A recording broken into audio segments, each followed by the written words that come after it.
Que vous étiez là au moment de l'évacuation, Juliette? J'étais là ce matin au moment de l'évacuation. J'étais en train de dormir dans l'amphi, comme une très grande majorité des étudiants, même s'il y a des gens dehors qui guettaient, etc. Parce qu'on craint toujours une évacuation policière, on craint toujours une attaque de groupuscules fascistes.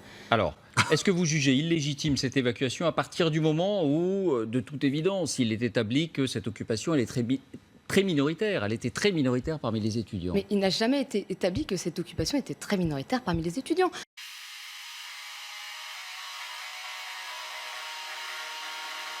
Je vous rappelle qu'elle a été votée en Assemblée Générale à Et plus combien de étiez-vous en 1500 Assemblée? personnes. 1500 sur 10 000, c'est ça à peu près, sur 10 Mais 000 les gens étudiants. sont invités à venir en Assemblée Générale. Pour ces étudiants contre le blocage, difficile de s'exprimer. Esra, 23 ans, en a fait les frais. On est tout de suite coupé, j'ai voulu intervenir à la tribune et on m'a pas laissé finir mon discours. Le dialogue n'est pas du tout équitable. Vous parlez comme si la minorité silencieuse était contre le blocage. Il n'y a aucune preuve que la minorité silencieuse soit contre On l'a vu, le blocage. disons, dans les autres universités. Merde, à cause de vous, les étudiants sont dans la merde. On a bossé toute l'année. On a bossé toute l'année. Des étudiants opposés au blocage ont décidé d'agir.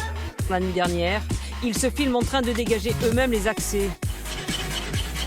Lime et pince en main, ils entrent sur le campus puis évacuent les poubelles et des poutres en bois installées par les contestataires. Ou à Sciences Po, Manifestement, à il y a des Strasbourg. Manifestement, un certain nombre d'étudiants pensent qu'ils ne pouvaient pas vraiment s'exprimer librement dans les assemblées non racisées, celles-là. Enfin, je ne sais pas comment il faut dire. Les assemblées générales sont en mixité, évidemment. Ah oui, Tout le monde est autorisé.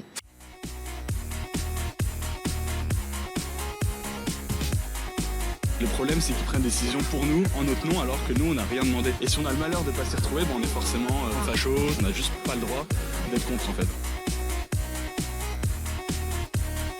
C'est organisé par des femmes et des minorités de genre pour parler des oppressions, pour parler du sexisme en dehors, pour libérer la parole en dehors de tout ce qui est les hommes cis blancs, etc., qui peuvent être des oppresseurs.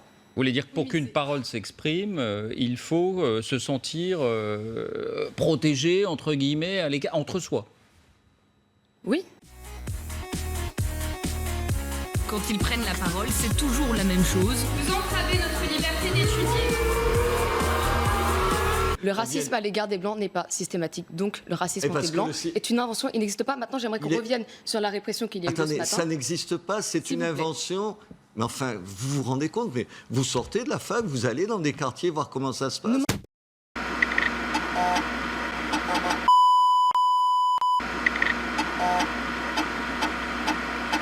Ne m'infantilisez pas, je suis une jeune femme, je suis étudiante, Oui, je mais- suis blanche, oui. certes.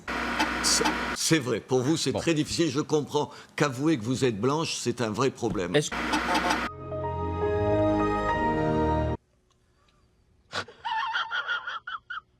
Imaginez qu'il y ait des gens qui disent, des blancs qui disent, nous on veut une assemblée où il n'y ait pas de gens de couleur. Ça ferait bondir les gens. Là, on entend A raison. exactement la même chose de l'autre côté et on ne serait pas sidéré. Alors, Moi, votre je serais réponse, inquiet et qu'une puis jeune femme de 19 ans puisse on referme penser le ça. chapitre. Votre réponse. Je l'ai déjà donné ma réponse. Le racisme anti-blanc n'existe pas. Le racisme, il est envers les personnes racisées. C'est un racisme systématisé dans notre société. C'est tout. Il n'y a rien d'autre à dire. Il y a Il y a rien Hugo. d'autre à dire.